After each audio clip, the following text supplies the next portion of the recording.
আসসালামু আলাইকুম। আশা করি সবাই ভালো আছেন। আলহামদুলিল্লাহ আমিও ভালো আছি। তো সবাইয়ের কি খবর? আমি আসলে লাইভে আসি না, লাইভের মতন এইভাবে করে দেই। লাইভে আসলে হয়তো অনেক লং টাইম দিতে হবে, মেসেজ পড়ে গুরুত্ব দিতে হবে, আসলে অনেক সময়ের ব্যাপার, তাই আর কি এভাবেই আসি। তো একটা বিষয় নিয়ে কথা বলতে আসলাম আজকে, যে একটা ছেলে একটা মেয়েকে দেখে মুচকি হাসি দেওয়াতে ছেলেটার জীবন চলে গেছে। এটা কি ঠিক?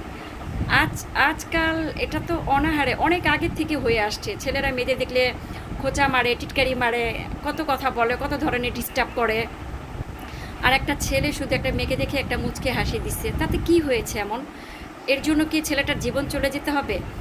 মানুষ আছে, বিচার আছে, আইন আদালত আছে, সমাজ আছে, কত কিছুই না আছে বিচার করার মতন, কিন্তু এর জন্য জীবন নিয়ে নিতে হবে? এটা কি আপনারা আমার সাথে একমত? আমি এটা মেনে নিলাম না। হয়তো দেখা যায় আমার ছেলে, আমার ভাই, বা আমার দেবর, বা আমার হাজব্যান্ডই বলেন, হয়তো একটা মেয়েকে দেখে দুষ্টুমি করলো বা একটু মুচকে হাসি দিল, হ্যাঁ এটা অন্যায় অবশ্যই, বাট এর জন্য কি মৃত্যু হওয়ার কথা? এটা কি আমার সাথে আপনারা কি একমত? আমি মনে করি না। হ্যাঁ, সে অন্যায় করেছে, ঠিক আছে, তার অবশ্যই বিচার হওয়া উচিত, কিন্তু মেরে ফেলাটা আমার মনে হয় উচিত হয়নি। আমার কাছে এই বিষয়টা খুবই খারাপ লেগেছে। আপুদের কাছে কেমন লেগেছে জানি না, আমি এর জন্য একটু শেয়ার করলাম। কিন্তু এটা খুবই খারাপ একটা কাজ হয়েছে।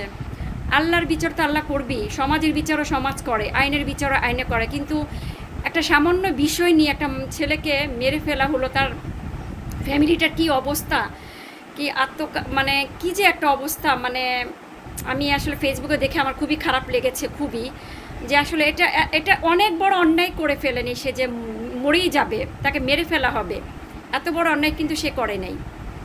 শুধু একটা মুচকি হাসি দিয়েছে, এটার জন্য এই সাজাটা হতে পারে না।